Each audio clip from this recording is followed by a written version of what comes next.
Frank's Red Hot is the perfect blend of flavor and heat, so you can use an entire bottle to make recipes like buffalo chicken dip or buffalo nachos, or even things that don't start with buffalo. Frank's Red Hot, I put that on everything.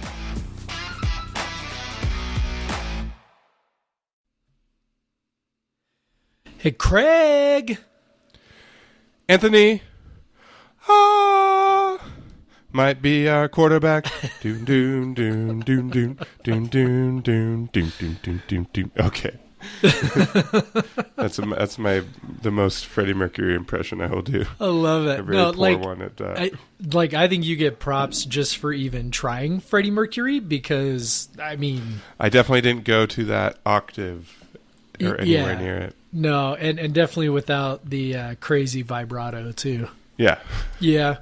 But, you know, I like I said, A for effort, for sure. Thank you very much. Effort. That's all I'm going for. Just trying to do my best out here. Give 110%. That's what we're all trying to do right now. All right. Well, this is a high quality podcast. That is the podcast that you are listening to is Podcast Versus Everyone. I am Craig Powers of CougCenter.com, and with me is the Lord and purveyor of CougCenter.com. Wow. Noose Coug. Wow. Jeff Nooser. Wow. Lord.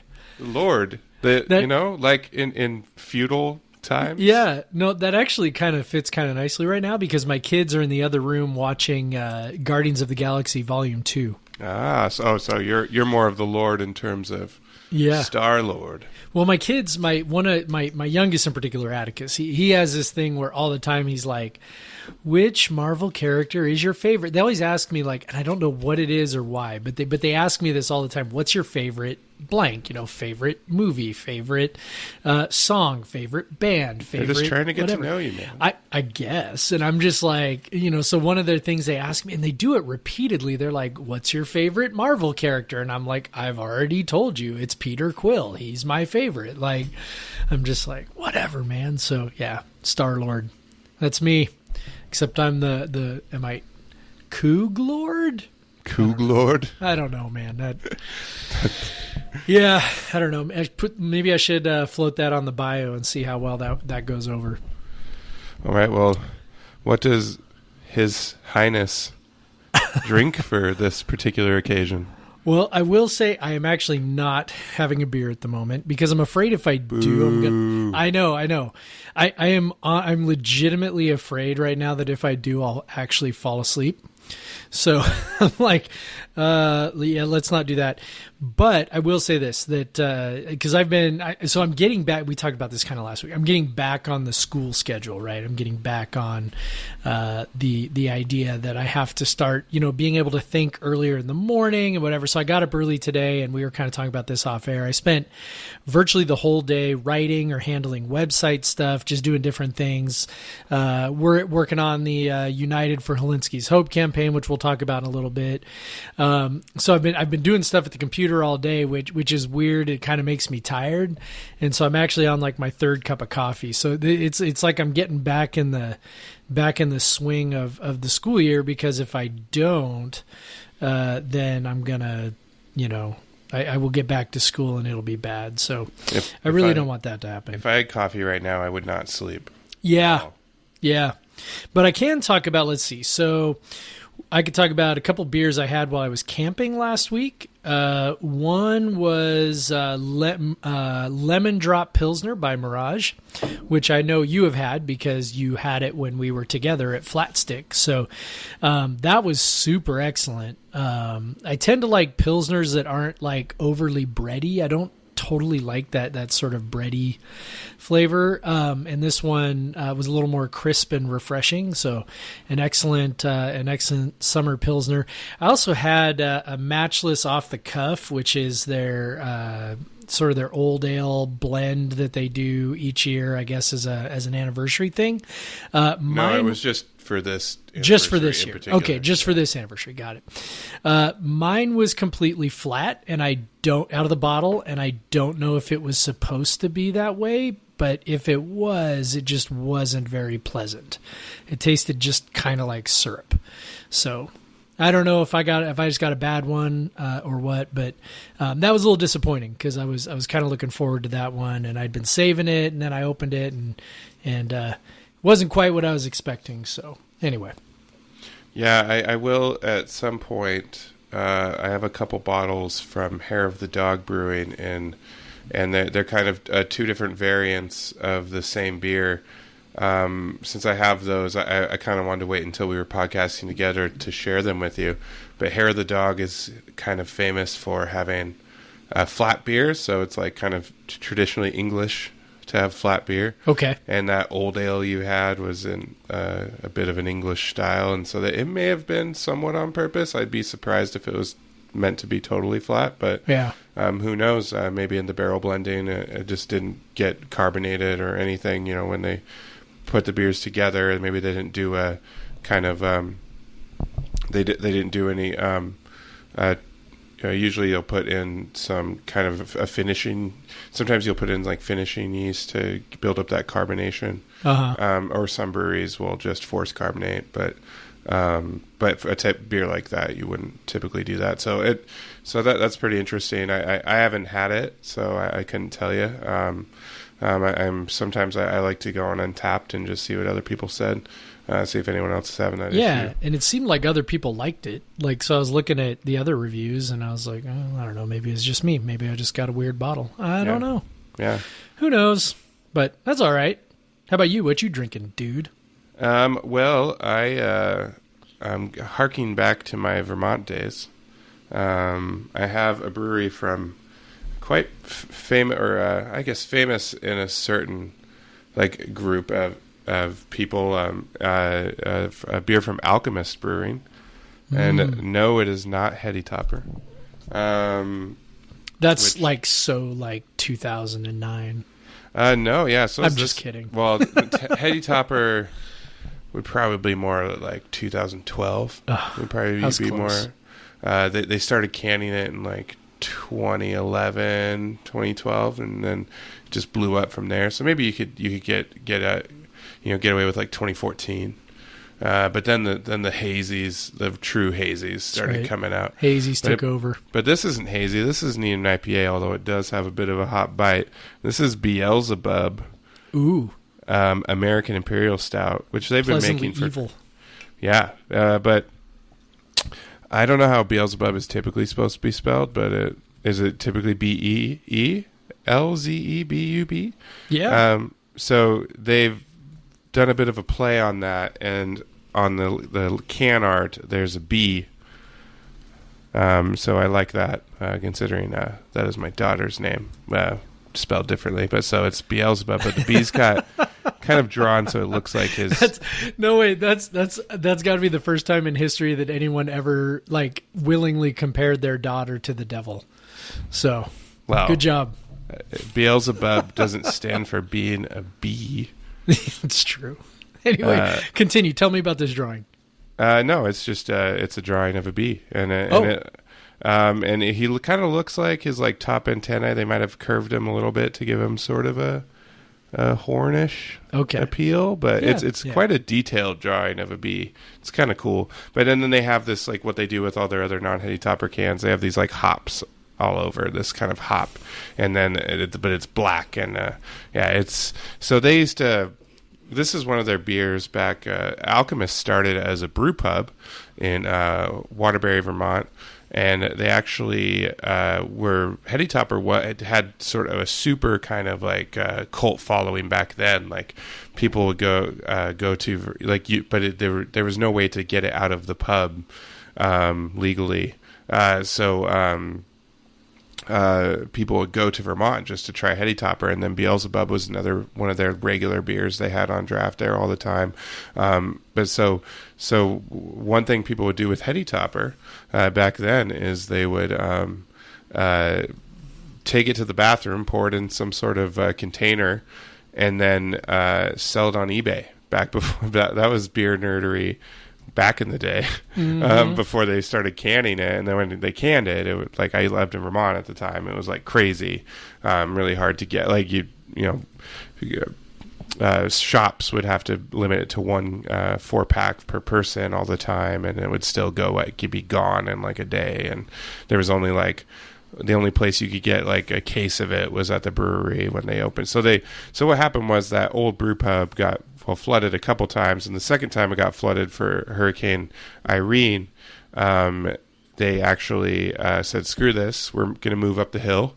And they moved up the hill a little bit in Waterbury, built out a production brewery, just started cranking out Heady Topper. They didn't really have much time to do much else because Heady Topper was selling so well.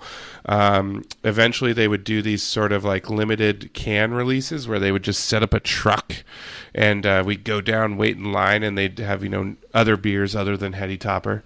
And so that was pretty interesting. They would have these really simple cans.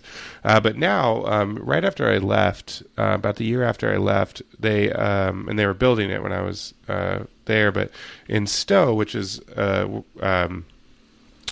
about 10 miles up the road from their production brewery, they built a larger brewery with like a visitors center. What happened is they had a visitors center in the other one, but what happened was it just got overwhelmed with people coming. All you could really do was sample like 2 ounces of Heady Topper, but like people would freak out and come there, and the bathrooms like were over, like they just didn't have the water supply and like all this stuff, and like their neighbors were complaining because people were like parking all over the place.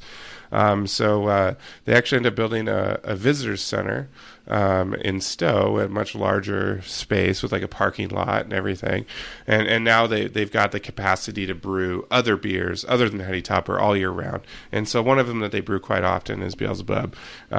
So this is definitely harkens back to older styles of stouts. It is called an American Imperial Stout, and when you put American in front of something, that typically means hoppy.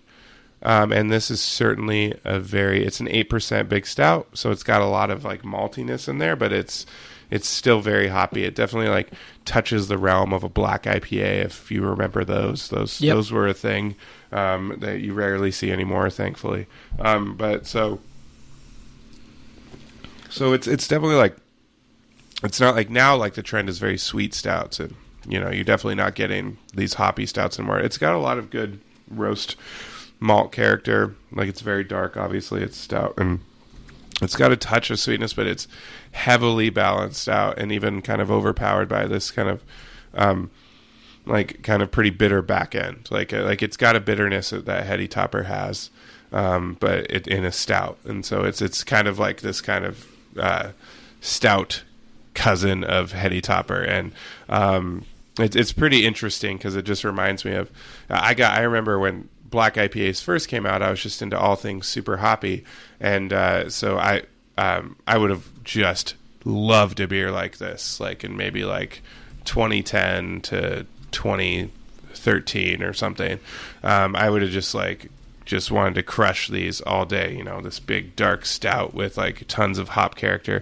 Mm-hmm. Now it's not my favorite thing. It's not bad, but it's a really good beer, but it's just like, it's not what I'm looking for. But it's kind of funny. I was thinking I rarely even drink a small, like a stout under 10% anymore, and I rarely ever drink a stout that hasn't been put in some sort of barrel or oak or something. So yeah. It's kind of like it's definitely taken me back a little bit to drink this beer. A nice friend gave it to me. She had picked it up like in a trade or something, and she had a few extras, and so she gave that to me. She knew I used to live in Vermont. You actually met her, Jeff. I think she was at my house for that bottle share you came over for. Yeah. Her name is Sarah, like your wife. Mm-hmm. But easy to remember. Yeah. So yeah, this is pretty interesting, and yeah, it's definitely a little throwback for me to drink such a big hoppy stout, and even just such a big hoppy or big bitter, like have something with such a bitterness profile that you don't even see in IPAs really anymore. So yeah, it's pretty interesting, and I always love to drink a beer from Vermont. I loved my time there, and it's pretty cool to get to revisit some of these beers I had in the past, but I don't think we do ratings anymore, and I don't want to do that. I don't want to rate a beer. I think you it's you good. Can it's good. It's just not my thing anymore. It's always like we're always like doing these ratings. It's like, well, we're generally only going to pick beers that we pretty much know are good. So yeah. you know, it's not like we're doing a blind taste test of, I don't know, Coors or PBR or something, and like, yeah, exactly. Anyway, yeah, cool, man. So cool. Anything is there anything going on in WSU football? No, but there are a few things, but I think before we get into that, I want to talk a little bit about something cool that we are doing with our friend Britton Ransford and his company Butte Brand, and also kookvan.com, together with kookcenter.com. Yeah. And that is something we did last year, not with Britton, but Britton was designed it last year, but not as the purveyor of the product. So that's our United campaign. That's spelled with a 3 as the E, which obviously is there for Tyler Hilinski. And so this is United, obviously uniting multiple organizations here. If you want to call Kook Center an organization, yeah, I mean, I think we meet the definition. Yeah, but just to raise money and then raise money and raise awareness of the Hilinski's Hope Foundation. And Jeff, why don't you talk a little bit about that? Yeah, I mean, I think I've talked before about how this is something that's near and dear to me. I consider Mark and Kim Hilinski to be dear friends. I've had the privilege of getting to know them, over the last couple of years, with a relationship with Mark that started before Tyler's death, just talking football. And then it's a relationship that grew closer as, the months and years have gone by since Tyler's passing. So they truly are, incredible people who are determined to do the most good with this, this awful thing that happened to their son and their family. And they're determined to try and help other people, try and prevent this from happening to other people. And so, last year we did the United campaign again with KookFan. Britton designed the shirts, and we did really, really well. I think we raised about $14,000 altogether, maybe a little more than that, which is super remarkable. This year, and I think this is to be expected, things are going a little more slowly out of the gate. Again, it's not as fresh as it was last fall, particularly, with the fact that Tyler would have been the starter, and, again, his death was less than a year old at that point. There was a strong sense of rallying around the Hilinskis. And so, like the t-shirt sales went bonkers. A little bit slower this year. Like I said, that's understandable, but I'm hoping that we can sort of crank it up here. We're about halfway through our campaign. It runs until August 25th. So as we record now, we're about halfway through. We've sold a couple hundred t-shirts. We'd really, really, really like to get to at least 500. I set a goal of 800, so we're about 25% of the way there. If we get to 800, we should be able to donate about the same amount that we donated last year. But if we can at least get to 500, that's when we really maximize the return because of the cost of printing and shipping and that sort of stuff. So if you haven't bought your shirt yet, please do. If you're not all that familiar with what Hilinski's Hope does, or if you're just thinking, listen, I can tell you that the Hilinskis, Mark and Kim, and Kelly, also their oldest son, they work pretty relentlessly and pretty tirelessly to forward the mission of Hilinski's Hope, which is designed to reduce stigmatism around mental illness, to get student athletes in particular the help that they need if they are hurting or in any kind of mental distress. They've already partnered. They're partnering with the NCAA. I know they were recently down at UCLA for a workshop with some student athletes down there, and then in the last year, they've also sponsored some workshops at WSU and Eastern Washington and Idaho. They are doing very real things with the money that's being donated to the Helinski's Hope Foundation. So please, Pretty Please with Sugar on top, get yourself a T-shirt.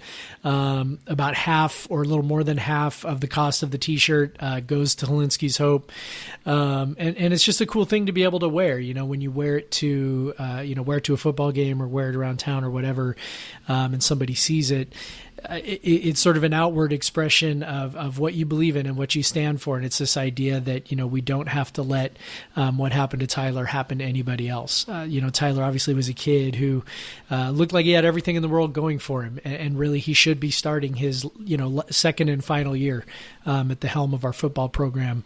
And it's a tragedy, frankly, that he's not. And so anything we can do to try and keep that from happening to any other family or any other kid, we should be doing, and this is our little way of doing that, and helping the Helinskis spread that message and give athletic departments and student athletes the tools that they can use, and that's really their focus, is practical tools, the tools that they can use to prevent a tragedy like this from happening again. So if you're not sure where or how to buy it, just go to KookCenter.com. You'll see, we've got some posts. I'm going to try and do some posts over the next few days, kind of highlighting some of the very tangible things they've done. You can also go to ButteBrand.com and you'll find the Helinski's Hope fundraiser there as well. So huge thanks to Britain for partnering with us this year. Huge thanks to Kook Fan for everything they're doing to promote this, and let's make a difference together.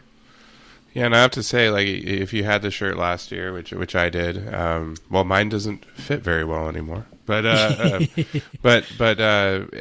think the design this year it's a little different, and I think a little cooler looking even. I think the shirts are a little bit more quality. They are. And maybe more comfortable than last year's shirt. So I think the gray's a little darker, so it might fit for you to wear to that All Anthracite Day on September 21st. So yeah. And the shirts should arrive by then. They should be there. Should be to you in your hands by about mid-September. Yeah, so that'd be perfect timing to wear that to the All Anthracite. But there is a white option as well, for your road trips. Yeah. Because we do actually have to wear white on the road. So you can match the Cougs with that. And I will say that it helps if you buy if you have family member, friend that wants one too. It helps if you buy a couple at a time, because it cuts into your to the shipping. Yep. It makes it easier on you on the shipping end. You're going to pay $6 shipping for each order. So if you can bunch up, all the better. Yeah. So if maybe your partner wants one, maybe your kid needs one. I don't know. And they do have women's and kids shirts. Yep. I ordered shirts for Sarah and myself. Got her a women's shirt. Got me a men's shirt, and So very cool. I'm excited to get that shirt, rock that shirt again. The other one's a little big on me now that I've lost a bit of weight. But, yeah, I feel it. But yeah, kind of an awkward transition here, but it's we can talk about we're talking about Tyler Helinski, who should have been the starter this year, and he's not. But so what we've been looking at is finding his replacement the last 2 years, and last year was Minshew, and this year we've seen a QB battle probably bigger than what we expected. Yeah. So last year we saw I think it was pretty clear that Tinsley was the backup to Minshew. Seemed like it, yeah. So he came in an early season blowout and had an issue with his belt or something. I can't remember, his hip pads or something. That's and right. He came out like that. And then Gordon ended up taking some reps and then threw an interception actually. But Anthony Gordon and so. But so last year it looked like Anthony Gordon was number 3 on the depth chart for sure. And then this year, before spring ball, they bring in Gage Gabrud, another grad transfer, and it's really seemed, up until recently that he was kind of the anointed one to be the starter this year. Seemed like that's why they brought him in. Same reason why they brought Minshew in last year, because they weren't really sure with what they had. And but at the spring game, obviously Giroud didn't play in that, but Anthony Gordon was far and away the best quarterback at the spring game. Definitely the most impressive looking guy. He kind of made some good throws and showed a little bit of mobility, more mobility than you expected, especially for a guy of his size. He's about 6'3", 220, I think, around right now. Definitely has a pretty solid arm, which we saw when he was in his 1JC year, when he played with Aesop Winston, of course. But yeah, so this year, so we've been thinking it was Giroud all along, but Jeff, it's kind of looking like Mr. Gordon is going to be the quarterback. Yeah, in fact, Theo Lawson just tweeted, "I've learned through a source Anthony Gordon will be getting 2/3 of the quarterback reps at WSU practice this week. Another strong hint the redshirt senior will be starting for the Cougars on August 31st. And after Leach kind of said for the second time that, hey, if we were having a game today, Anthony Gordon would be our quarterback. Is like, nah, that's it. It's done. It's done. And it's so crazy too, because a week ago, right, when we recorded this, we were sort of like, well, it's a good sign that we haven't heard that Giroud can't, is floundering, and that seems like he's pretty much on track. And we were of the same mind as everybody else that, that Giroud was brought in, presumably to be the starter. And not necessarily that the job was just going to be handed to him, but at the same time, they pretty actively pursued, Giroud. It wasn't a situation where, Giroud just sort of showed up on their doorstep and they went, yeah, okay. They worked hard to help him get eligible, right? Right. There's sort of all of this stuff. And now he's not going to be the guy. And I think on some level we knew intellectually that, yeah, of course, Mike Leach is going to make it a competition and somebody's going to have to actually win the job. But I think, we just sort of, poo-pooed the idea that, well, maybe somebody else looks so much better that they pass him. But if it's sort of neck and neck, then, it's probably going to be Giroud, right? Why else do you bring him in? And then here we are a week later, and it's Anthony Gordon, and it's that is a pretty wild trip to take over the course of a week, and also goes to show that we really don't know shit. It's like we think we do, and we're watching and we're like analyzing it from 50. That's what a podcast is. If we're not talking out of our asses from time to time, then there's really no point in doing any of this. But it's super crazy, and yet I feel good about it. I don't know about you, but I watched him at the spring game, and I was like, yeah, like they look like him and Tinsley both looked good, except Gordon made some I don't know how quite to put bigger throws, right? Like he had some throws that you were like, oh yeah, that's a big boy throw. I think he had one to the sideline that just was sort of like a whoa kind of throw, where he kind of dropped it in the bucket between, like over the top of the corner playing zone and then in front of the safety playing zone. And I can't remember if it was to Renard Bell or Aesop Winston. Maybe you remember, but I just remember I also was sort of drunk. And so, but I just remember being like, oh my God, what a throw. It was this great, just gorgeous throw. So, I walked away from that game thinking, hey, if this guy ends up as the starter, I feel like he'd be fine, and so, I don't know where his ceiling is. I know at this time last year, I felt like Gardner Minshew's ceiling was like, okay, and obviously that ended up not being the case. Right. So, I'm excited. It's a really cool story. I know I'm just kind of rambling on all these different tangents, but I don't know, it's a cool deal. And it's, I think it's pretty incredible that, Mike Leach really did make it an open competition, and, good for Gordon that he went out and won the job. Yeah. And I think that's what we want to say here is he won the job. Like this guy came in with lots of credentials, 11,000 yards passing and the FCS level, like 1,200 passing attempts. Yeah, like he's run an offense to great success, and and Gordon hasn't had, you know, hardly any live action play in college football other than at the JC level, and so it's pretty cool to watch him sort of just watch him. Well, he's put on weight since he arrived when he was a pretty skinny dude.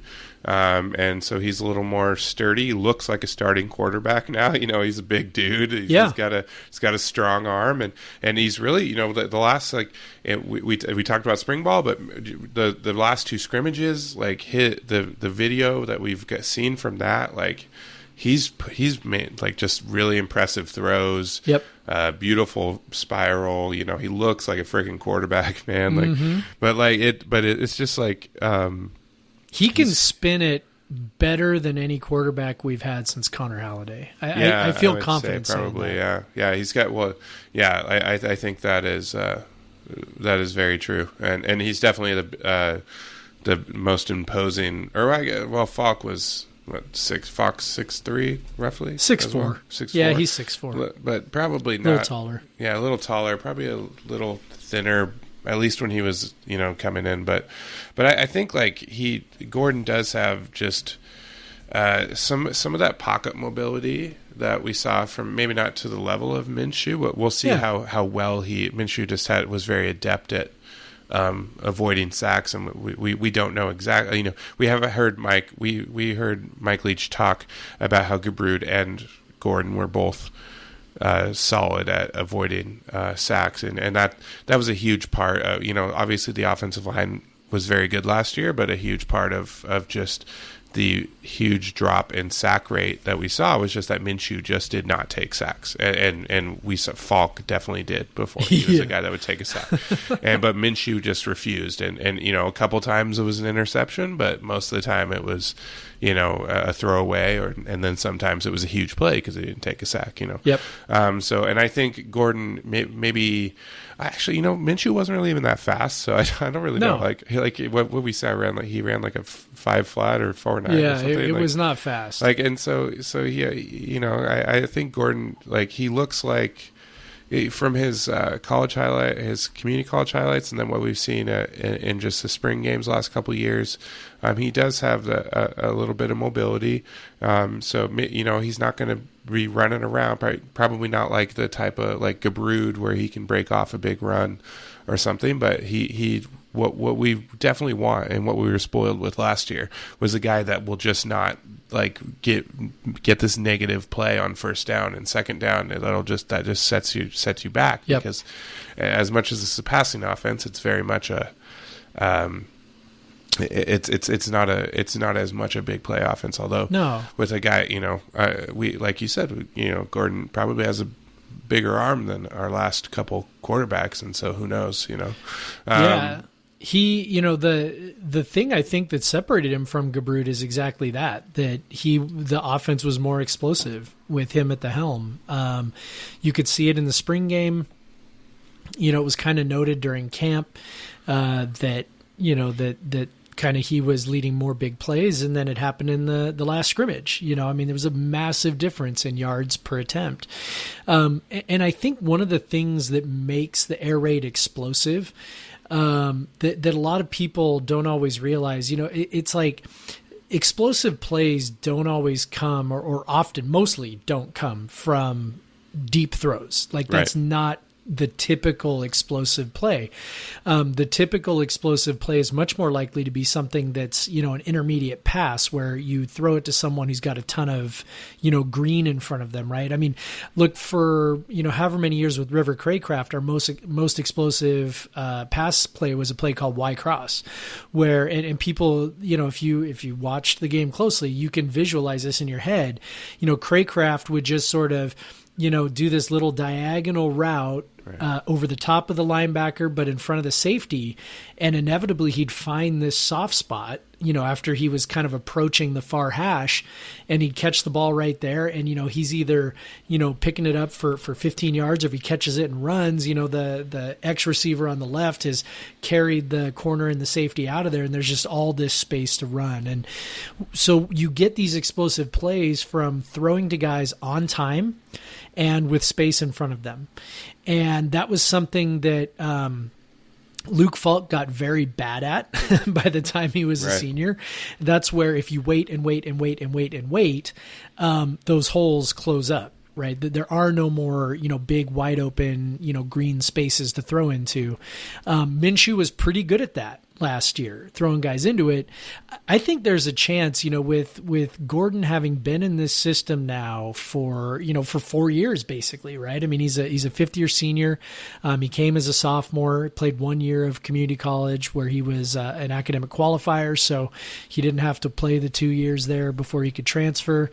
For ultimately, that's what you want, is that a guy has repped it so many times that he knows where the throw is supposed to go almost automatically, and can give it to the guy on time, in rhythm, with space in front of him to get those explosive plays. And I think that's really at least what I'm hoping for, is that maybe we get a return to an even more explosive offense. I mean, I know we're going to have a tough time living up to last year, particularly with the way that Minshew improvised. But I think there's a reasonable chance, and maybe this is just the optimism of preseason talking, but I think there's a reasonable chance that the passing game is as good as it has been since maybe 2014, which was sort of our peak air raid season under Mike Leach.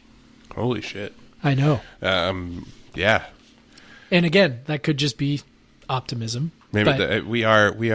But I'm excited. We are, as the Instagram account Coug Classics pointed out, we are Tyrone Brackenridge days away from, but we're also Connor Holiday days away from the season as we record this. So, so that's a great,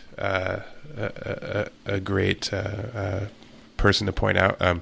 Obviously, we always preach the greatness of 2014 and how it was tragically cut short. We're never going to let anybody forget that. I'm going to put you on the spot. Okay. If Gabrud is healthy during spring ball, do you think this is different? I don't. All right. don't. Maybe, but I'll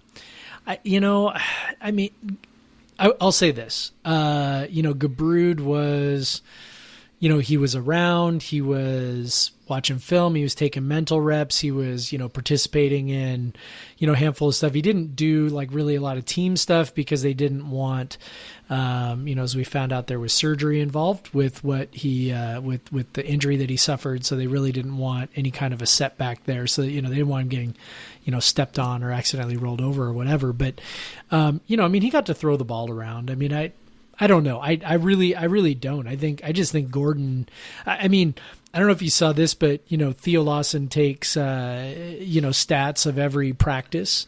Right. And, one of the things that he came up with was that the last, 25, possessions or whatever, like 25 touchdowns, 0 interceptions. And those aren't really like full drives, right. So it's not quite the same as a game, but it's definitely like, you're throwing a ton of passes and, putting the ball in the end zone. Gordon. That was for Gordon. In various situations, he's not throwing interception. So I don't know, man. I think we kind of have to look at this a little differently and say, I don't think Gabrud did anything wrong. I just think Gordon went out and won the thing and by doing really well. That's badass. But of course, because these, but it's funny, and it's just a way, to show that we kind of assumed Gabrud was going to be the starter, and it seemed WSU did as well, because Gabrud was named to the Johnny Unitas Award watch list today. So it's kind of funny to see the Cougar football social media accounts promote that.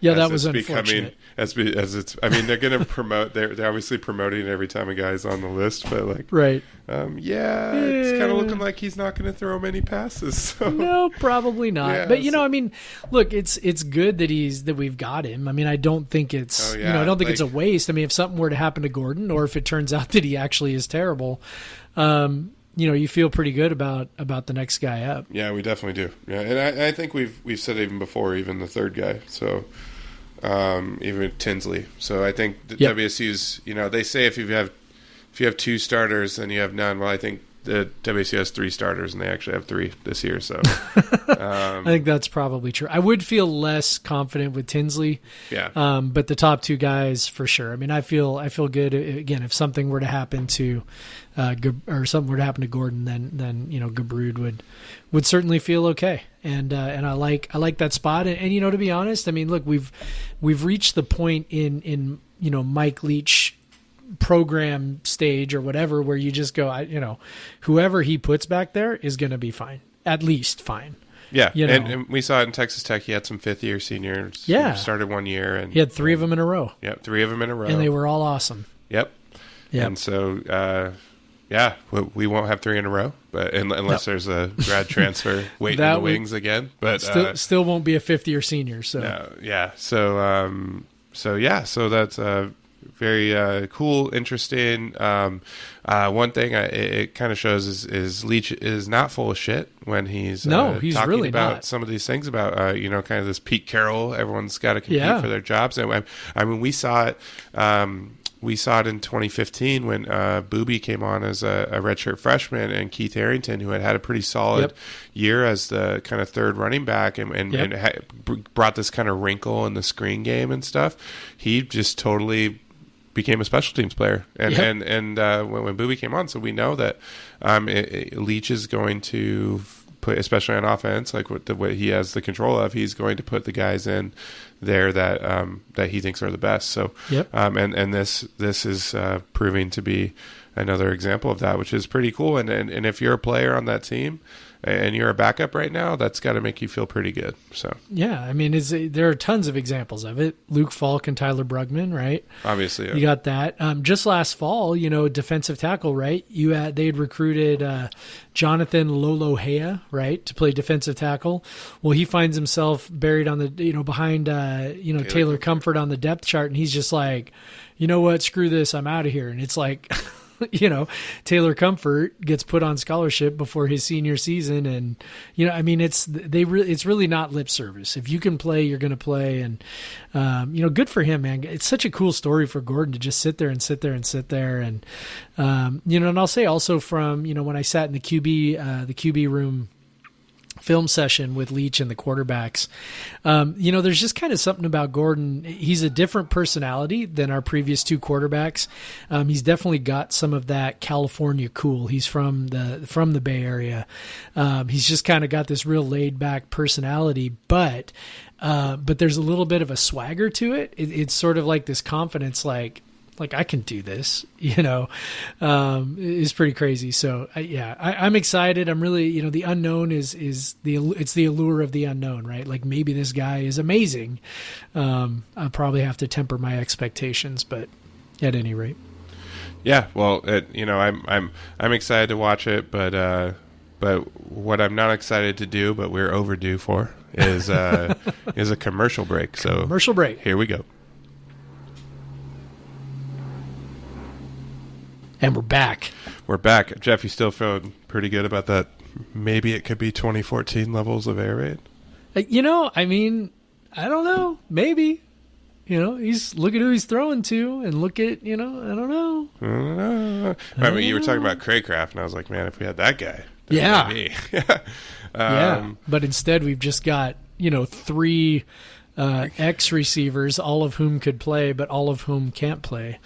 So that'll probably be a topic for another podcast. And 2 Zs and 2 Zs, and it's pretty wild how loaded we are at receiver, but we are not apparently loaded at offensive line. That's become apparent in the last couple scrimmages, and I think was probably a little apparent in the spring game as well. Yeah, I think so. We just didn't want to think about it. No, because we just wanted to drink and have fun in Pullman. Yes. All of those are true. So obviously we had one of our writers, Kevin Dudley, was at practice. And he, as well as others, have observed that when the backups come in on the O-line, there's a significant drop-off. and that's a little bit scary. Yeah, I think it's sort of interesting because, yes, on the one hand, it's sort of scary, but on the other hand, we've, I can't think of a major offensive line injury in the last couple of years during the season. Can you? I'm trying to think. Why would you say that? I know. But no, I don't believe in that. No, so. I can't. I know. I don't either. But yes, you're right. I can't. Brian Anderson would be on here scolding me about the football gods. But I think one of the but I don't believe in your one football of the things gods. that helps is our style of I blocking. think that's true. We don't have the linemen I believe that's true. running across each other as much as we do have them pull sometimes, but it's not. They're not kind of doing cracking back on guys and maybe because what you see at O-line injuries is often friendly fire. Yep. So or run blocking. Yeah. You're So pushing we're a guy downfield. yeah. You get rolled up on. We're that just sort of thing. we're spacing guys out. They're farther apart. Yep. So maybe there's some magic to that in terms of injuries, but also I think our strength and conditioning program is top notch. All those guys are wearing like braces all the time. Like it's you're right. Yeah, we definitely have a great top 5 offensive line, hopefully they stay healthy because what we've seen is maybe the second level is not ready, and I don't really think that's something to worry about for like future years or whatever, but because these guys offensive line is unless you're kind of a prodigy. Abe like Lucas. Abe Lucas or Liam Ryan or something. They're a little younger when they step in, or Maui Goa. Yep. But they step in when they're younger. But those are the guys that are just like elite guys. We've seen guys come in their 4th year in the program and be much better than we thought they were going to be based on their first few years. So even they're going to, if they do come in, it might be later in the season. It might, who knows? Like they could be improved. These guys practice every day during the season, and they play Thursday night football. So they have a chance to improve, and that's something we kind of forget about. We always think like what the team has in August, and we see every year guys emerge, things change halfway through the season. So injuries happen, whatever, and so we often have like Desmond Patman wasn't the best receiver we had up until probably the maybe USC game or which was the fifth game of the season, right? Or maybe it was a little earlier. But yeah, so he didn't really emerge as that until USC, and then he just kind of went on a roll after that. Before that, it was Tay Martin. It seemed like he was going to have this monster season, but things change, and throughout the season, guys get better. Sometimes guys just kind of fade. Maybe they have some nagging injury or something. Football's always like that. So I think it's it's not something to be alarmed at because our starting offensive line is very good, and that is something that WSU has not always had. Even in Leach's early in Leach's tenure, they have not always had a good offensive line. Yeah. If Gordon has the type of pocket mobility that we hope that he or Gabrud or have like Minshew did, or at least something approximating it, then we'll probably be fine. Yeah, I think the only spot that's a little bit concerning is left guard, because you're plugging in Robert Valencia, who will become a starter for the first time in his career. So I'm kind of curious to see how that works out. But I think the general idea is that if one offensive lineman gets hurt, you're probably like all these guys who were so bad in the scrimmage are not all going to be playing together in a game. Exactly. During the season. They're all what you're seeing is like they come in as a group, and right. But now you just have one guy that's getting beat instead of all right. 5 guys. Right. And if let's say Valencia gets hurt, or Valencia maybe isn't effective or whatever, and you take a guy and put him in that left guard spot, well, he's not being surrounded by second stringers, now he's being flanked by, a couple of potential all Pac-12 players in Liam Ryan and Fred Malgoa. So, I think that there's a little bit of a soft landing there that, maybe there wouldn't otherwise be. So I think they'll be fine. Honestly, I think the thing that would probably concern me the most would be if, say, one of Liam Ryan or Malgoa or Abe Lucas got hurt. That would be the part that would concern me, just because the drop off from them to the next person, just in terms of talent. And that's nothing against, Josh Watson or whatever, but that's mostly to say I think we all sort of recognize that, those are our three most talented guys. Right. So, I wouldn't want to drop from them to somebody else, but I think they could probably get along fine, and I think they'd be just okay. And it's sort of the magic of what Mike Leach does with the offensive line. They recruit so many damn linemen every year. They recruit a full set of linemen. They recruit a full line every year, right? 5 linemen every year. We remember when Paul Wolf had 6 scholarship linemen. Yeah. And so it's like, people look at the line and go, wow, Leach is so great at developing offensive linemen. He is, but some of that is just playing the numbers, right? Like if you've got 20 offensive linemen on your roster, 5 of them should be able to play. Right. Right?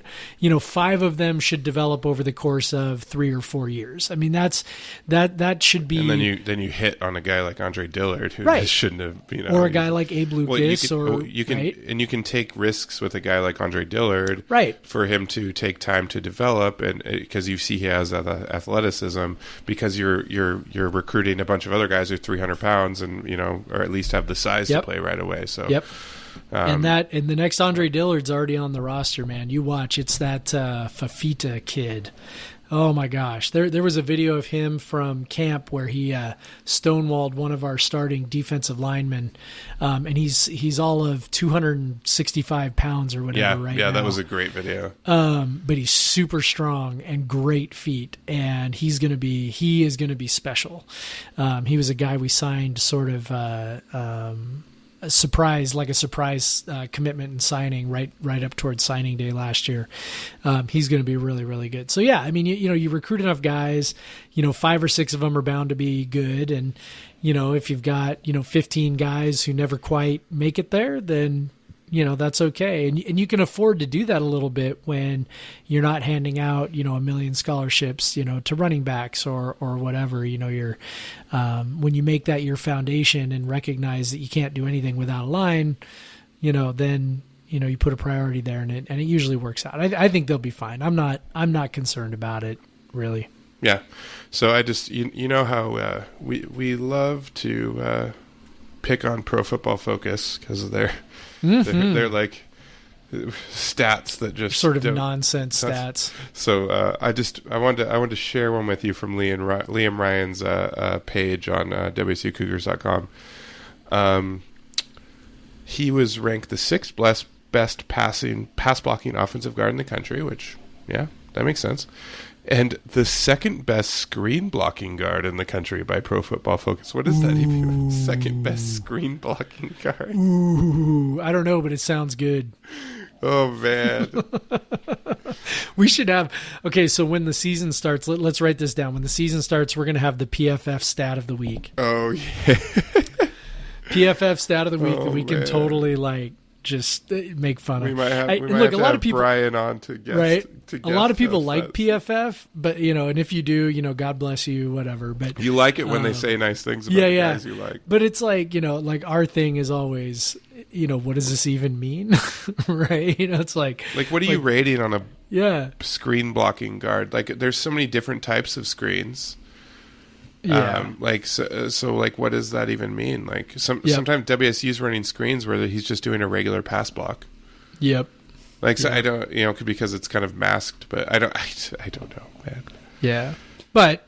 And on the traditional running back screen, the whole point is to not really block. Right. And just go run out in front. I don't know. I mean, obviously you're going to go run out in front. So maybe that's what they're gauging. Maybe he's that, which I could see Ryan, he's an athletic guy, but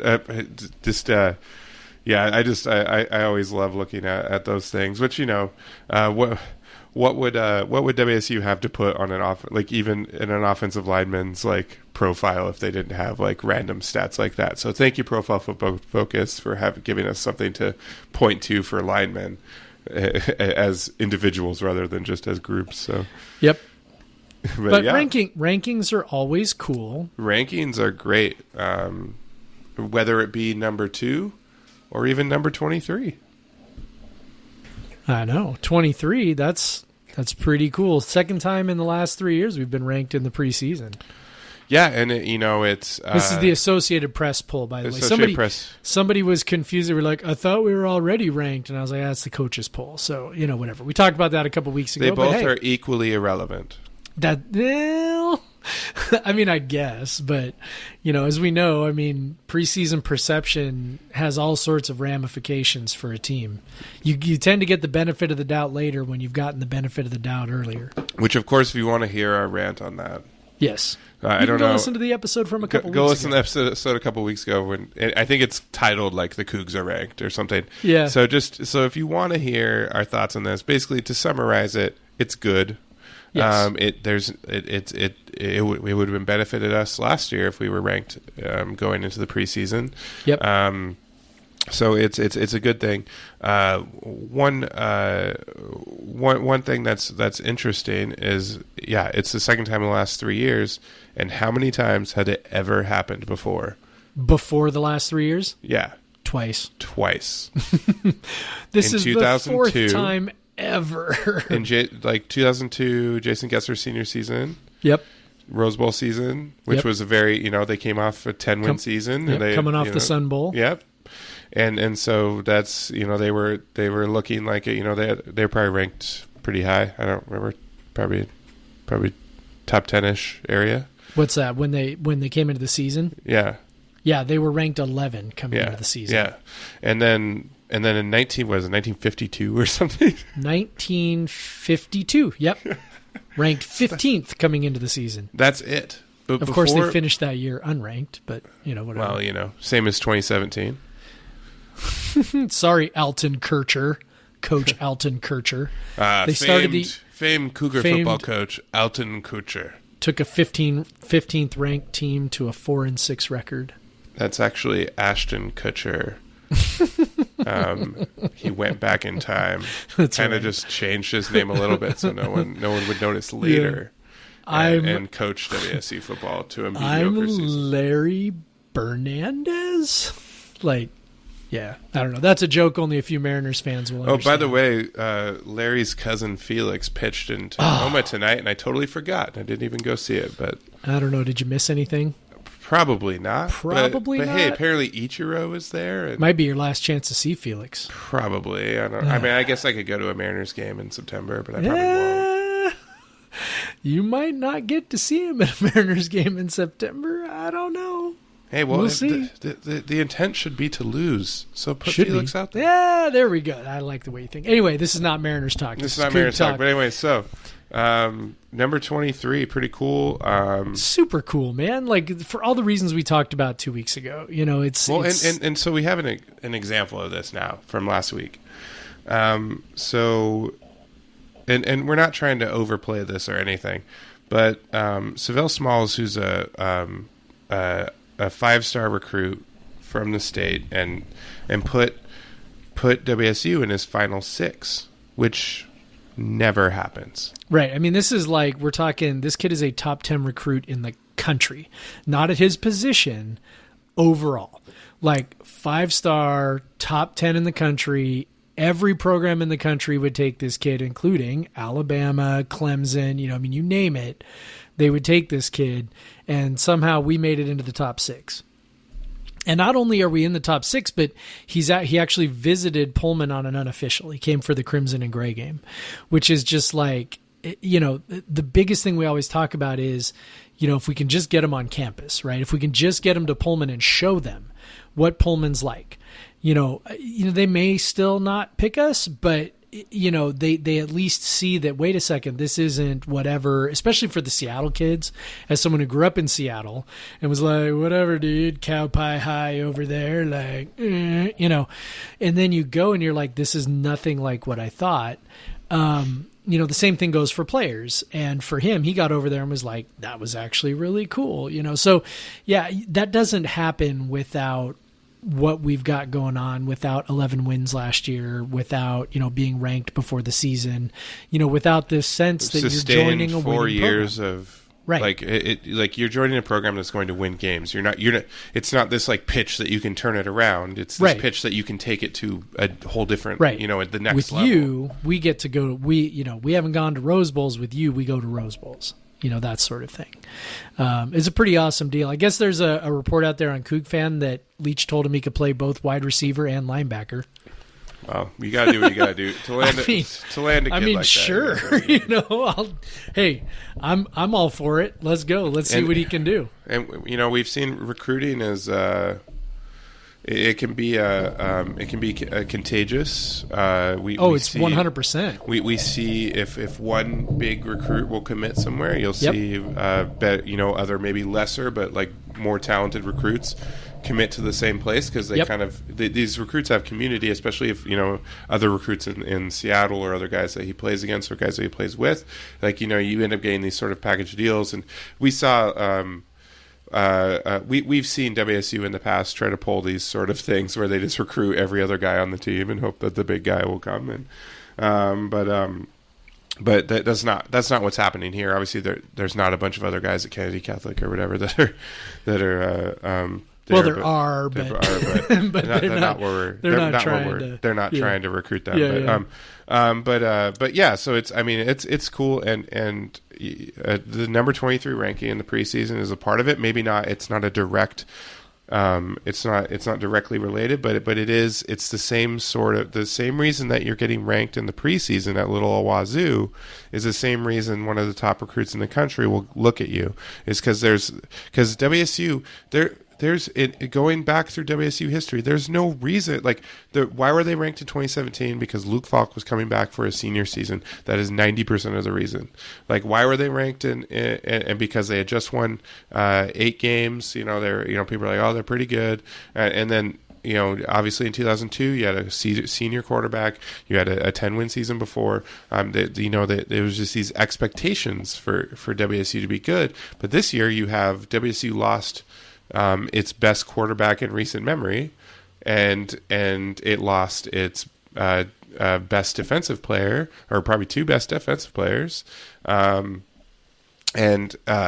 so there's just in typically in WSU history, just losing a quarterback. If no one knows who the starting quarterback is, you're sure as hell not going to get looked at as any good nationally or even regionally or whatever, but now, because of 4 straight years, winning 39 games over 4 years, Mike Leach, who is a proven program builder, coming in, and it looks like he's already got us on that path that he had Texas Tech on, and so it's like, so it's just there's some belief outside of the program, we can slot in Washington State, that as a ranked team, because they've kind of at least been at that or near that for WC's been ranked in each season at some point the last 4 years.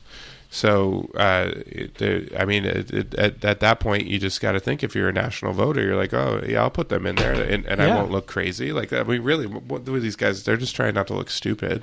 Right. And so they're apparently putting WSU in your top 10. One guy put him at 14, I think. A guy from, I think it's the South somewhere. It was like Georgia or Alabama or something. It was like, what? Really? Yeah. It is wild. It's like, you get to a point where they trust your program, right? We've seen this happen with Stanford. Like, Stanford's ranked 25. I don't know that there's any reason to rank Stanford 25 other than they just have won 8 or 9 games every year since David Shaw took over. 10 or 11. Right. Early on, 10, 11, 12, the last handful of years, 9, 8, 10, right in there, but never less than 8. Mm-hmm. And it's like, they're just, if you're like, okay, betting on who's going to be there at the end of the season, Stanford's a pretty good bet. that's where we've gotten to. And when people fill these things out, that's a lot of what they look at. They just kind of go, how likely is this? Where's your reputation? So they're either kind of looking at, who's back and what's the recruiting class. That's sort of the Oregon formula right now, right? Right. Or they look at, okay, well, can we trust this coach and this program? And that's like the Washington thing right now, right? Where it's like, they're replacing their entire defense and everyone just goes, yeah, they're going to be awesome. Don't worry about it. Right. It just doesn't even matter. They couldn't tell you 2 starters on the Huskies defense this year. And they're like, but we know they'll be good, and I think that's where we've gotten under Leach, which is just, it's still sort of blows my mind that this is the point that we've gotten to. So, but it doesn't mean, go ahead. Well, and I'm saying now it's like, I know my season tickets are coming in the mail tomorrow, and it's like one of my favorite days. It's just like, cause I know the games in Pullman are cool. I got my I have a buddy who went to Ohio State and he lives in Tacoma with me, and like we were having beers on Friday, and he's like, oh, I really want to go to Pullman. Apparently he has a neighbor that's a Coug and doesn't get to go to Pullman that often. But I was like, dude, I have season tickets, man. Pick a game, we'll go. Yeah. And so he's going with me to UCLA, which is great because that game's pretty much sold out. And I think that's going to be a lot of people's first game of the year. And it'll be like great weather. The tailgating will be amazing. So I'm really excited to show off Pullman. And then although I did just say last week that's one of the games I'm nervous about. But anyway, I'm really excited to show it off. And what were you thinking, 2010, be like, yeah, come to Pullman, we'll get drunk and just don't look at the football field. The students will be gone and no one will be paying attention and whatever, but now it's we feel like we're a program now, and we're top half Pac-12 program. It's been top 4 for the last 4 years, and we see no reason for that to stop happening. And we may play in one of the toughest divisions in the country, but they have for the last few years, and it hasn't mattered. So let's just keep it rolling. I'm excited, man. Tomorrow I get that little booklet and I get to flip through it and think about what I'm going to be doing that day, and it's fantastic. You know what a national ranking doesn't get you? Well, I know what you're going to say, but I want to be snarky about it. Yeah. It doesn't get you a good copy editor. Yeah, it does not get you respect from ESPN.com. Well, I'm really excited for Jalen Thompson to be man in the safety position. And Gage Gabrud to be our quarterback. Gage Gabrud to be our quarterback, though. Yeah. So for people who have no idea what we're talking about, okay, so the AP poll comes out today. ESPN.com runs this story on all the top 25 teams, what they need to do to make the college football playoff. That's what that was the premise of this story. And they had the teams broken out with these little capsules, and they were written by the person who covers the conference for ESPN.com. Well, ESPN.com has recently shifted their Pac-12 guy to a new guy named Edward Aschoff, who appears, at least as near as I can tell, to be a lifelong Atlantan who is much more comfortable with the SEC and the ACC. And so he wrote up the little blurb on WSU, and it sounds like this. Mike Leach is breaking in a new grad transfer quarterback, again, in Gage Gabrud, who registered more than 11,000 yards of offense and 100 touchdowns at Eastern Washington. Running back Max Borghi is bound to have a breakout year in 2019, while Gabrud will throw to 4 of the Cougs' top 5 receiving targets from last year. The defense could be better in Tracy Clay's second year, especially with star safety Jalen Thompson returning. Dear God. Anyway, shoring up the linebacker spots and replacing longtime leader Peyton Plur will be tall task, but this defense could be an annoyance in November. And I'm just like, oh my God, like what are you doing? And so people just sort of went, did their Twitter thing, which I try not to do much anymore, but I was just like, as a journalist myself, that sort of thing just drives me up the wall, because it's that's just basic fact checking, right? And he even said, he responded to somebody who called him out on it and said, "Oh, these things were written weeks ago," and then somebody responded with, "Jalen Thompson left 2 months ago." And it was like, and then he said, it was a misunderstanding. I'm just like, it's so just misunderstood, like, ineligible. Like, you misunderstood. And then beyond the fact that, and then there's the fact that, Anthony Gordon is probably going to be the starter, almost certainly going to be the starter at this point. Now, not that he would necessarily be following it close enough to know that, but to write it so matter-of-factly that Gebrud is going to be the guy without sort of acknowledge. I mean, it's been said throughout that it was going to be a competition, and to not even hedge it a little bit and say that it's probably going to be Gage Gebrud. And then I also know that is the journalist, like, yeah, probably and probably, most likely, seemingly, most likely. All these words we use to hedge. Yes. This is a journalist's friend. Yes, they help you hedge and maintain some level of objectivity while also forwarding an opinion, right? And so, and it's just, these things can, when they're coming out. So why not just do one little quick fact check to make sure everything still stands? This isn't a book, right? I mean, you and I have both worked on preview magazines and preview books. And it's like, yeah, you file these things, 2 months in advance, and, you just cross your fingers that nothing's changed by the time the book comes out. I mean, maybe he did write this 3 weeks ago, but I mean, come on, so anyways. Well, yeah. And we'll say that, you and I are familiar with the ESPN process for that is somewhat. True.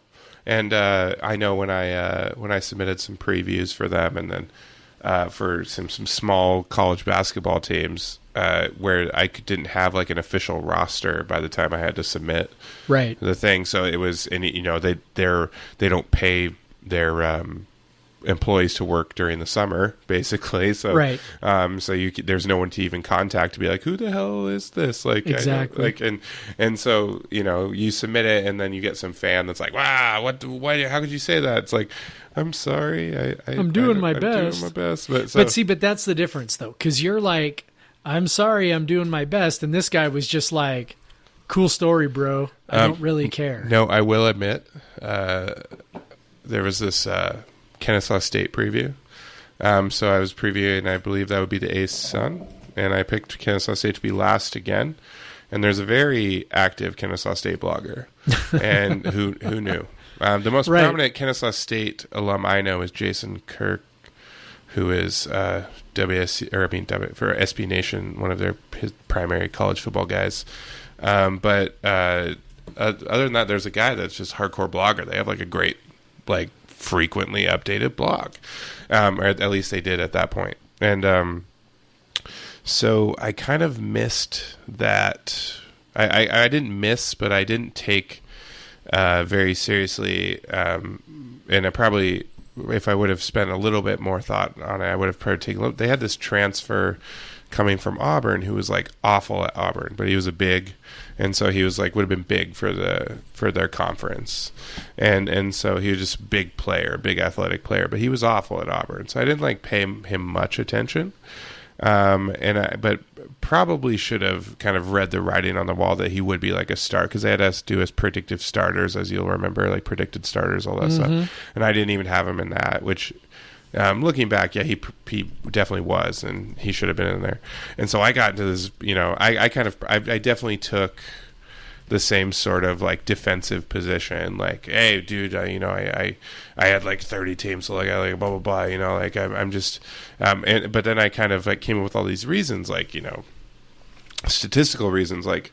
Yeah, he's like 6'10", and he shot like 40% from twos, and like he rebounded like only 8% of the defensive rebound opportunities when he played, all this stuff. And I'm like, look, there's nothing telling me that he's going to be good. And even though, like, yeah, he'll probably be a starter because of his size and athleticism, there's nothing telling me that he's going to be good. Right. And it was pretty fun. And, like, so because he ripped into me on his blog and everything, which I felt pretty proud. I was like, oh, ESPN's Craig Powers. I was like, oh, cool, thank you. but he ripped into me on his blog, and so we got in a back and forth. But it was pretty funny. That player was absolute trash. I was going to say, did he turn out to suck? Yeah, he sucked. And the guy came back. To this blogger's credit, he came back like halfway through the season. He's like, this guy sucks. Like, you were right. I'm sorry. I ripped into you. I was like, oh my God. Yeah. Like, oh man, like that. So that felt pretty good, but Jalen Thompson's not going to be playing safety, so that's not coming back. I mean, it's one thing to like make an assertion and, you know, like have that be grounded in some sort of fact. It's another thing to just like make some sort of very large factual error, right? You know, and it's like that's the part that's sort of frustrating, and to not be like, yep, I screwed up, let me fix it. It's sort of like, and then they didn't even really change the substance of it. They were just like, they just inserted a sentence that said, although Leach has said Gordon could be the starter in parentheses, and then kept everything else about Gabrud the same. And then with Thompson, they just said the defense could be better, even though they lost Jalen Thompson. It's like, how does that even? Anyway, it's just that doesn't make sense. I don't think any of us are expecting the defense to be better. No, not now. I mean, I don't like Thompson. If they're as good as last year, I feel pretty great. You know. Yeah. So anyway, I think it's part of the frustration. It's that Cougs versus everybody, right? That like everybody says, and I don't tend to get the victim complex nearly as much as some of our other fans. I mean, the name of our podcast is sort of very tongue in cheek, right? But it's like, it's just, you know, I can't argue with people at this point when they're like, we get no respect. And I'm like, you know what? It's kind of true. Like this dude, we're one of the top 25 teams in the country, and this dude couldn't even be bothered for a simple Google search. You know, it's so like, and I know like from when you and I wrote those previews, you know, the very first thing that you do when you're about to write about a guy, especially for us, because we were doing like small conferences and mid majors and that kind of stuff where transfers happen all the time. Right. I would always type in the dude's name into Google just to make sure he was actually still on the team, you know, like he hadn't actually transferred. Like Jeff Nusser transferred, Jeff Nusser injury, Jeff like anything you could find, and ineligible, whatever. Like you just find, you just had all these keywords. It's just sloppy and careless, and then just like I said, his reaction, which was, well, you know, I wrote this a while ago, was just sort of like that's not what a journalist should do. A journalist should strive to be accurate. And I know we sort of live in a different world now, and this is where I put on my old man shakes fists at cloud, you know, thing. But it's like, yeah, I mean, just have a little pride in your work, and, you know, don't, when a fan comes off and these are the people who are going to be, you know, ostensibly reading you, and this is your first introduction to them, and you're just like, well, your team doesn't matter enough for me to get anything right about them. I mean, he basically had 4 facts in there and half of them were wrong, right? So, you know, that just shows that you don't really care. And, you know, it's hard to argue with people when they are like, nobody cares about WSU, we get no respect. And I'm like, yeah, in this instance, I guess you're right.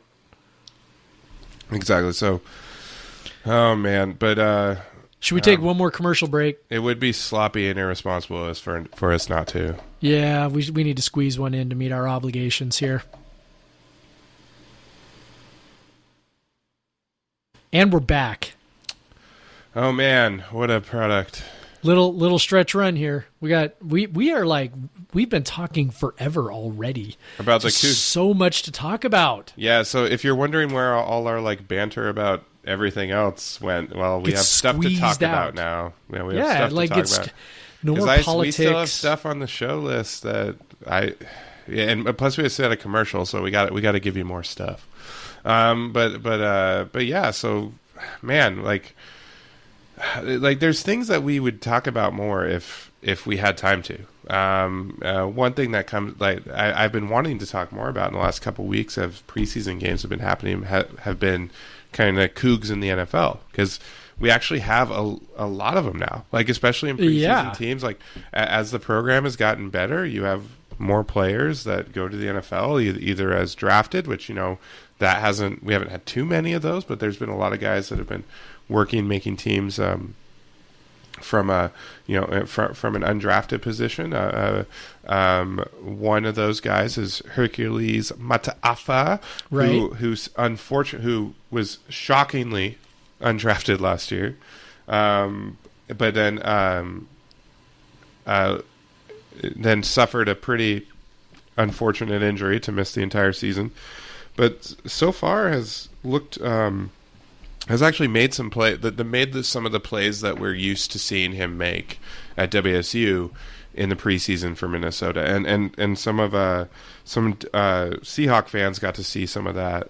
Got to see him actually up close on the Seahawks broadcast. Actually, it was a national broadcast, but so it was cool. And Fox actually talked about Hercules, and I actually didn't hear that part, but maybe you did, Jeff, and maybe you could talk about that. But yeah, so it's pretty cool. Herc has definitely put on some weight. He looks more of a part. They definitely they have him playing on the inside, but he looks more of that part. I would say he's probably around 270. I haven't looked it up, but I think that's what he's been reporting. Yeah, but he's still got that quick first step, and he still has that like ability to create leverage. And just straight up push his blocker back into the play, which we've seen him play. And then he's also the master at forcing a holding call, which he always was at WSU, and which Pac-12 refs even missed quite often. But yeah, like he did that quick first step. But yeah, man, did you? I'm sure you kept an eye on him on what was that on Sunday?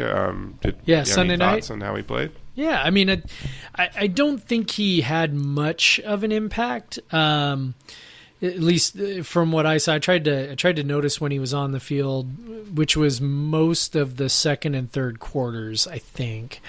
Didn't really have quarterback pressures. There are a couple times where he's chasing ball carriers downfield and didn't look like he was quite running as hard as maybe he could, but he certainly didn't look terrible. They had him playing on the interior, which is what we sort of knew they were going to try to do. That they'd sort of given up the idea of trying to make him into an outside linebacker. They said, well, let's beef him up a little bit and have him be an interior rusher. So played him in there again. Didn't really stand out, but I'm sure he gained some valuable experience. I know that another guy who gained some valuable experience was Gardner Minshew, who looked much better in this game than he did in the first game, despite apparently running for his life on just about every snap. Yeah. The highlights that I saw, I didn't get to watch the game. Jacksonville's offensive line looks awful. Oh, my goodness. And I think that was mostly like second-team guys, second-team offensive linemen that were playing in there too. Jacksonville seems to be doing the more fashionable thing these days, which is to really just keep out your top guys from the first couple of games and just let the 2s and 3s and 4s and 5s play. Yeah, why would this brand new quarterback who has had middling results in the NFL, why would you need to have him running your offense? I don't know. Yeah, but he also has been, injury prone at times. Oh, so, there you go. Yeah. You want to maybe save that. And, with Minshew, you want to get a good long look at him. And it, well, I'm glad that they are. They are taking and it seems like pretty clear he made some big strides from week 1 to week 2. At least that seems to be the general consensus. So, week 1 stats not impressive enough to even cite, but 19 to 29, 202. He didn't lead any touchdown drives, but he played quite a bit. His backup ran for a touchdown. That was their only touchdown, but yeah. So yeah, he got to sling the ball around. Obviously, run for his life. Not the best yards per attempt, but. Again, like you said, he's the backup, and he's playing with a bunch of backups, and it's only so good you can look in that situation. And I think he looked pretty good, especially after the first game when the biggest highlight was him getting his helmet knocked off after dropping a snap and getting blindside hit. And of course, he got right up because that's what he does. Oh yeah, but yeah, so yeah, he looks pretty solid to get that backup position, which means he'll get paid like an NFL player. Yeah, and he'll. It's awesome. Honestly, you can stay in the league for a long time if you're seen as a solid backup. So. Best job in the world. We've seen Luke Falk trying to make a roster, or at least a practice squad for the Jets, and he's led some nice late game drives. He can be a little mobile, pretty interesting. Yep. He made it in his first game. He kind of made a nice little rollout and throw for a touchdown. He threw for another touchdown in his last start. So, to Deontay Burnett. So that was pretty interesting. So, What could have been? yeah. So if you don't know, he was Cougar commit. a Cougar commit who flipped to USC. Would have been a receiver for Luke Falk. Yeah. So it's pretty interesting they threw him a touchdown pass for the Jets. So football's weird like that, huh? Yes. Yeah. So there's so many guys, and I feel bad. You kind of focus on these big. I've seen some. I've seen some praise for Dillard and just his footwork, which we knew he was stellar at, and so it's cool to see that. There's a lot of guys around. I think Shalom Lamani's in a tough battle to make the roster with the Seahawks. They have a bunch of safeties, and wherever he slots in, I don't know.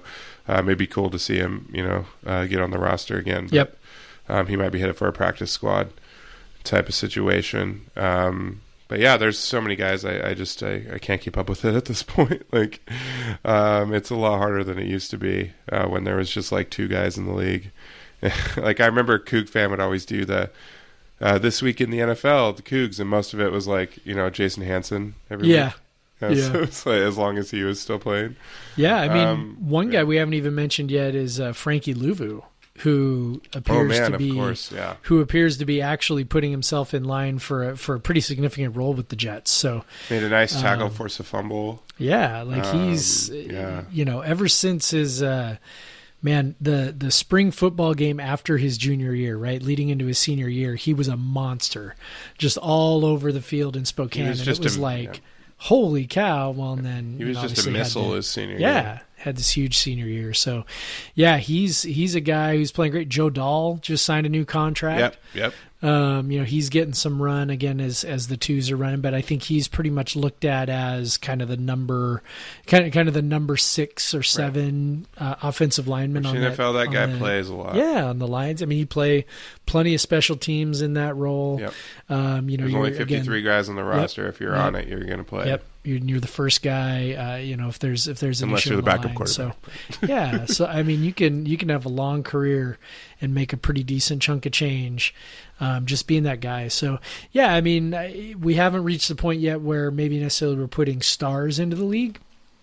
Too much, but it's definitely a sign of how far the program has come under Mike Lee. I mean, there are lots of signs of that, right? But this is definitely one of them. That you're putting these guys in the league and they're sticking around. Shalom Luani was on the Seahawks roster all last year. I mean, that's making a roster and staying on an NFL roster is really, really, really effing hard, like really hard. And it's a huge accomplishment just to be on an NFL roster. And like with Dahl getting a contract extension is a huge deal. Yeah, like getting a 2-year extension. Yep. That's they're not giving that to a guy who they think is going to be struggling to make the roster. Yeah. So.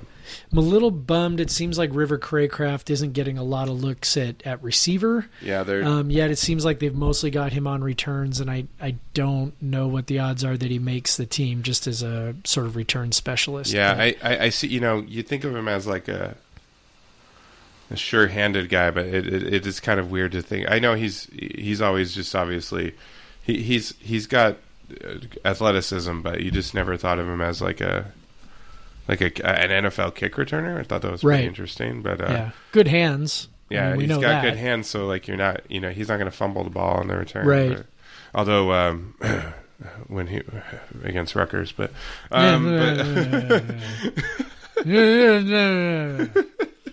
that's still bad memories of that one. Ugh. Anyway, rest in peace, Seattle game. Not really. Rest not in really. fire. Yeah, burn in hell. All right, man. I think that about covers it.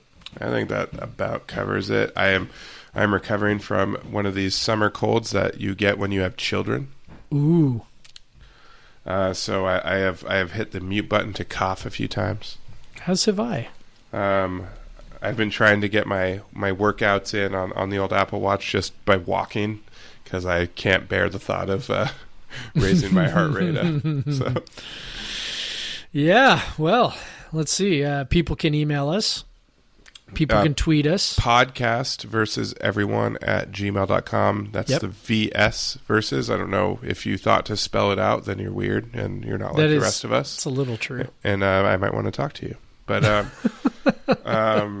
They can tweet at us. At pod us.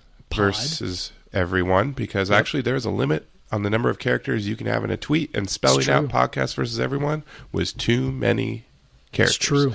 So, that's mostly Jeff. Yeah, mostly. He signs JN sometimes, but Sometimes when I want to make sure it's absolutely clear that it's me. yeah, he doesn't want me to get me fired from my job or something. Like when I say things like, I am a proud union member. Yeah. That would be me. Yeah, you don't want to get me fired, for... No, we wouldn't want that. Yeah,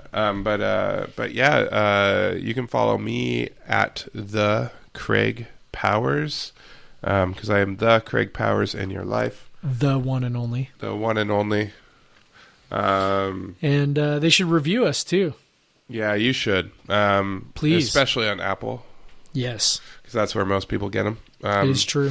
But review us on whatever, Overcast or Stitcher, whatever you're doing. Give Spotify. Give us a Spotify. Some of you are doing that. 5 stars all the way. Leave a comment. That'd be cool. Yeah. Craig has a decent manner about him.